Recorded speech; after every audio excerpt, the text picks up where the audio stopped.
Hey, thanks for watching our daily IT tips. This week we're talking about Wi-Fi best practices. Today's tip is also incredibly important, a little bit more difficult to implement, and can be cumbersome keeping track of it if you don't keep up on it. But today's tip is MAC filtering.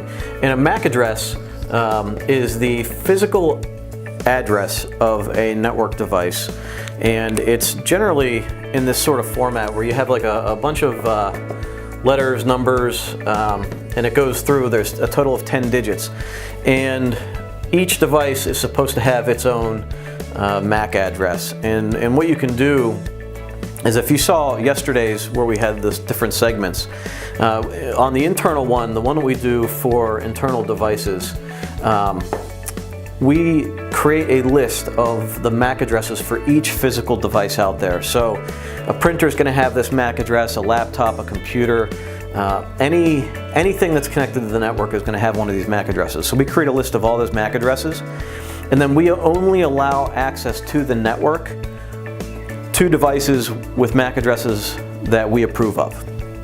So if we say HP printer number 1 has this MAC address, we put it into the list. If PC number 1, 2, 3, we put that on the list, and then those computers should be the only ones that have access. So not only are you protecting the network with a passphrase, but then even if somebody knows the passphrase, if the passphrase gets leaked out and they try to connect to the network, the security device, the router, is going to reject that device.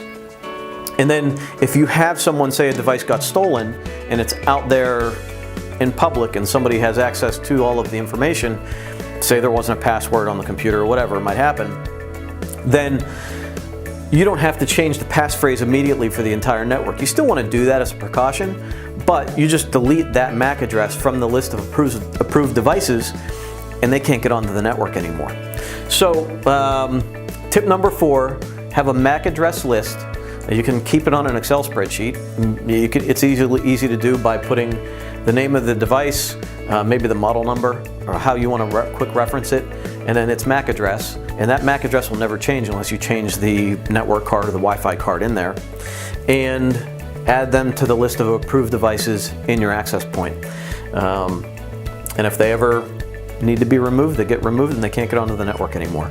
So tip number 4, have a list of MAC addresses and make sure they're the only ones that can get into your internal network. Thanks for watching. We'll see you tomorrow for our last tip. Bye.